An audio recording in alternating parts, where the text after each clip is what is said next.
if I may. My Lords, could I make a comment first about Amendment 174 in the name of the noble Baroness Lady Kidron? I've got no objection to the insertion of 9b, but I am actually concerned about 9a, misinformation and disinformation. It's far too broad, and it's far too political. And I think if we start at this late stage to try and run off into these essentially political categories, we're going to sort of capsize the bill altogether. And so I took some heart from the fact my noble friend on the front bench appeared disinclined to accept at least that limb of the amendment.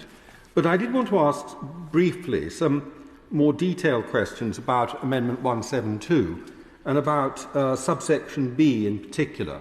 And this arises, I think, from the danger of sort of having clauses added at late stages of the bill which haven't had the benefit of proper discussion and scrutiny in committee. I think we're all going to recognise the characteristics that are listed in subsection 2 as mapping onto the Equality Act, which appears to be their source. And I note in passing that it refers in that regard to gender reassignment. I'd also note that most of the platforms in their terms and conditions do not refer to gender reassignment, but to various other things such as gender identity, which are really very, very different, or at least different in detail.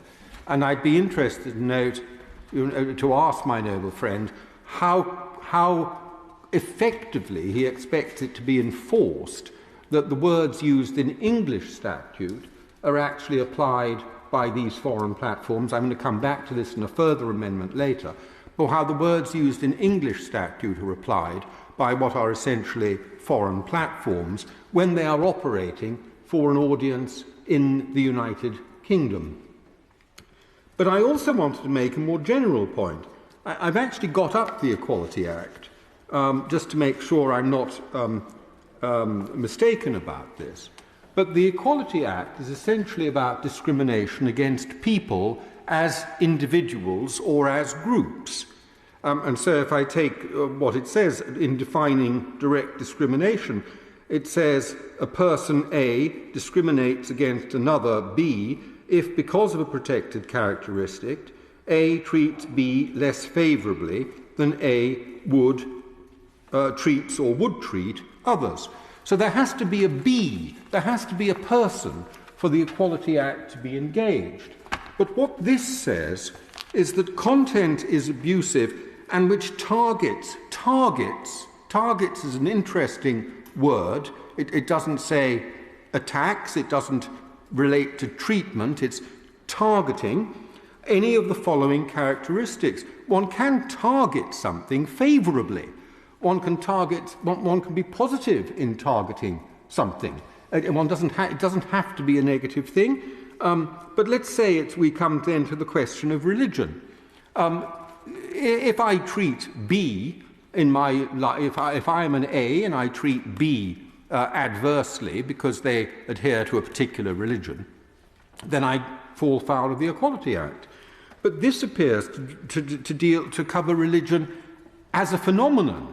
So if I say that I'm going to treat somebody badly because they're Jewish, then of course I fall foul of the Equality Act. But this appears to say that if I say something adverse and abusive about the Jewish religion without reference to any particular individual, then I would fall foul of this clause. Now, I know that sounds a minor point of detail, but actually it's very significant. And I'd want to hear my noble friend explain how in detail this is going to operate.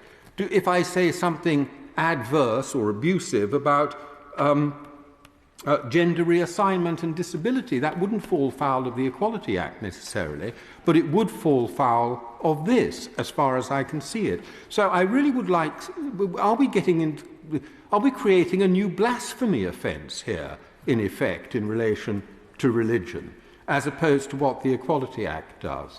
I would very much like my noble friend to be able to expand on this. I know this is a sort of committee stage type query, but this is our first opportunity to ask these questions.